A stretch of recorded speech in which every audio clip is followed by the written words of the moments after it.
Hi, I'm Emma, a 29-year-old software engineer from San Francisco.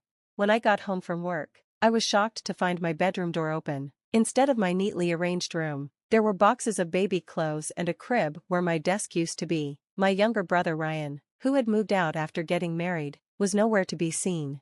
"Ryan, what happened here?" I shouted, my voice echoing off the empty walls. Ryan appeared from down the hall with a sheepish smile.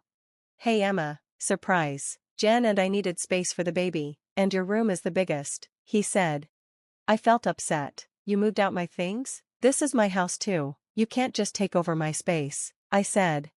Ryan shrugged. "It's not like you need all this space, plus, it's better for the baby." I tried to stay calm. "Better for your baby? Where are my things, Ryan?" "They're in the garage." "I thought you wouldn't mind," Ryan said. "Mind? Of course, I mind. Since when did you decide to move back here anyway?" "We're tight on cash, and this place is as much mine as it is yours." "Mom and Dad agreed," Ryan said. It hurt that our parents had taken his side without considering that I had been paying the mortgage and expenses for years. This wasn't just about space, it was about respect. "So you all just made this decision without talking to me?" "I pay the bills here. My money keeps this house running," I said. Ryan crossed his arms. "Well, maybe it's time you stopped. We'll take over from here." I was stunned. "You and Jen can't even handle your own rent, and now you want to handle a $66,000 mortgage? That's a joke." "We'll figure it out. We always do. Why don't you find a smaller place? It'll be quieter for you, with no crying babies," Ryan said. The conversation wasn't going anywhere, and with each word, Ryan pushed me further away. I felt both betrayed and shut out from my own home. I knew I had to make a choice, stay and fight for my space or leave and let them face the consequences of their decisions. Looking around at the remnants of my life, the choice was clear. "Fine, Ryan," I said quietly, my energy fading. "I hope you figure it out, but don't expect any more money from me." Ryan's eyes widened slightly, realizing he hadn't fully considered the impact of his actions. But it was too late. I was done being taken for granted. As I walked to my car, I felt a bit of relief from years of feeling unappreciated. They might not have valued my contributions, but I did, and I wasn't going to support people who didn't respect me. I drove away from the home I'd known as an adult, feeling a mix of anger, sadness, and a new sense of freedom. A chapter of my life was closing, but a new one was beginning. As I drove through the city, the familiar skyline felt like a sign of new beginnings. For the first time in a long time, I was choosing myself, and it was both scary and exciting. The cold night air was sharp against my face as I arrived at my friend Mia's place. The drive had been a blur of streetlights and scattered thoughts. Mia opened the door before I could even knock, her face showing concern and surprise. "You look like you've seen a ghost. What happened?" she asked. I sighed, my shoulders heavy. "I did it, Mia. I told them I'm moving out and I'm not paying another cent for that house." Mia led me to the sofa and handed me a warm cup of tea. "Wow, that's huge. Are you sure about this?" "Yes," I replied, my voice steady even if my feelings were mixed. "They need to understand." I wanted them to see what life was like without me, hoping they'd finally appreciate everything I'd done over the years. Talking with Mia helped me sort through my feelings, but it didn't ease the guilt of leaving my parents or the anger toward Ryan for causing all this mess. Despite Mia's reassurances, the night was restless, filled with doubts and what-ifs. The next morning, I started looking for a new place. As I browsed listings, I realized I could afford something smaller but nicer, closer to work. The idea of living downtown, away from the tension of my family home, felt freeing. By the end of the week, I had signed a lease for a modern apartment in a high-rise with a view of the Bay Bridge. It was my own space, decorated to my taste, and it felt like a fresh start where I could redefine what home meant to me. Over the weekend, Mia and a few colleagues helped me move in. My phone buzzed nonstop with calls and messages from my parents, who were frantic about the financial burden now on their shoulders. "Emma, please, we need to talk. We can't handle the mortgage on our own." My dad's voicemail echoed through the empty living room. I felt a pang of sympathy, but years of being taken for granted had strengthened my resolve. They had quickly and easily chosen Ryan's side, and now it was time for them to deal with the consequences of their decisions. I focused on setting up my new life, arranging furniture, and hanging art. Each piece I added felt like a statement of my independence, a declaration that I was no longer the family's fallback. As the sun set over the city, casting a golden glow across my new living room. I felt a sense of peace for the first time in weeks. This was my space, my choices, my life. The break from my family was harsh but necessary. I had chosen myself over the perpetual role of supporter, and though the future was uncertain, it was mine to shape. My new apartment was completely mine, and settling in felt like a breath of fresh air. Each morning, sipping coffee on my balcony and looking out over the city, I enjoyed the peace and freedom. My days were filled with work, exploring new cafes, and reconnecting with friends I'd neglected during the years of family drama. I was starting to rediscover who I was before my role as the family's financial support took over. However, as I built my new life, my old one was falling apart. My phone was constantly buzzing with messages and missed calls from my parents, who were struggling without my financial help. One evening, after a nice dinner with friends, I saw multiple missed calls from mom and dad. I hesitated but decided to listen to their voicemails.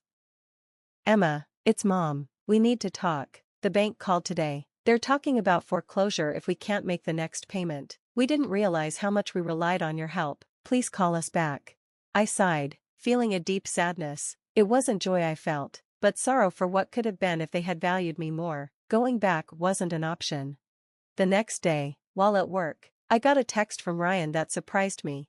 "We really messed up. Emma, I didn't think you'd actually leave. We're losing the house because of me. I'm sorry." Ryan's message made me feel both vindicated and sad. It was the first time he acknowledged he'd taken me for granted, but his apology felt too little, too late. I replied simply, "I hope you find a way to fix this, Ryan. I'm not your safety net anymore."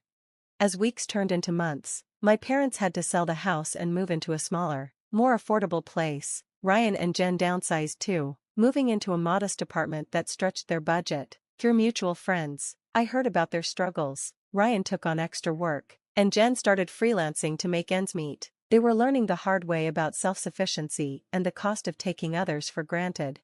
Even though they were struggling, I found it hard to feel happy about their situation. There was no joy in their hardship, only a quiet recognition that this was a necessary chapter for all of us. They needed to experience life without a safety net, and I needed to follow my own path without carrying their expectations. My decision to step back had sparked change, not only for me, but for my entire family. We were all adjusting to new realities, and while the distance between us grew, so did my confidence in my choice. I had prioritized my well-being, and each day, the guilt faded, replaced by a stronger sense of self.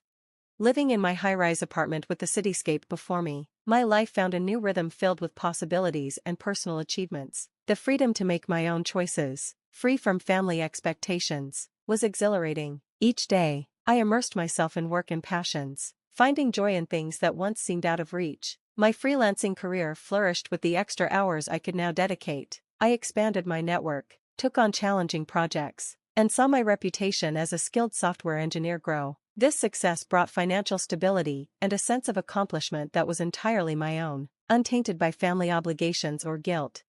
But even as I thrived, the shadow of my family situation lingered. The family home, once a symbol of shared memories and unspoken agreements of support, was sold, marking the end of an era. My parents, now living in a modest condo, were beginning to grasp the weight of their previous expectations and the consequences of their choices. One quiet evening, as I looked out over the city lights, I received an email from my mom, something I had both dreaded and anticipated. She wrote about the house sale, the pain of downsizing, and the lessons they had learned. Most importantly, she offered a heartfelt apology for taking my contributions for granted and acknowledged the unfair pressure they had put on me. Reading her words, I felt a mix of relief and sadness. It wasn't the joy of vindication but a somber acceptance of how much had changed. I replied with careful and honest words, expressing hope for their new beginning and a desire for a future where we could reconnect, not as dependents and benefactors, but as family.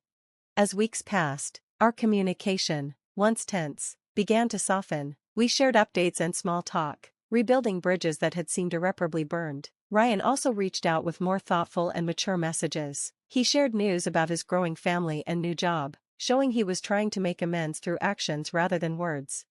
Meanwhile, I continued to build my new life. I explored new hobbies, made new friends, and traveled. Each experience added layers to my identity that were uniquely mine. I learned to balance the joy of independence with the often difficult dynamics of family relationships. the poetic justice of their situation, the consequences they faced, and the growth we all experienced didn't come with a neat, storybook ending. Instead, it was an ongoing journey of learning, understanding, and, most importantly, forgiving, at a pace that respected all our paths. In this new chapter of my life, I found not only success and independence, but also a deeper understanding of forgiveness and family love. It was a beginning that promised not just happiness, but lasting peace, shaped by the challenges of the past. And that's where our story ends. Emma learned to stand up for herself and redefine her relationships on her own terms. Now, I'd love to hear from you. Do you think Emma made the right choice by stopping her financial support, or should she have handled it differently to keep family ties intact? Dive into the comments and share your thoughts on finding the balance between personal independence and family obligations. If you enjoyed the story, please like this video and subscribe to the channel for more content like this. Your support helps us continue sharing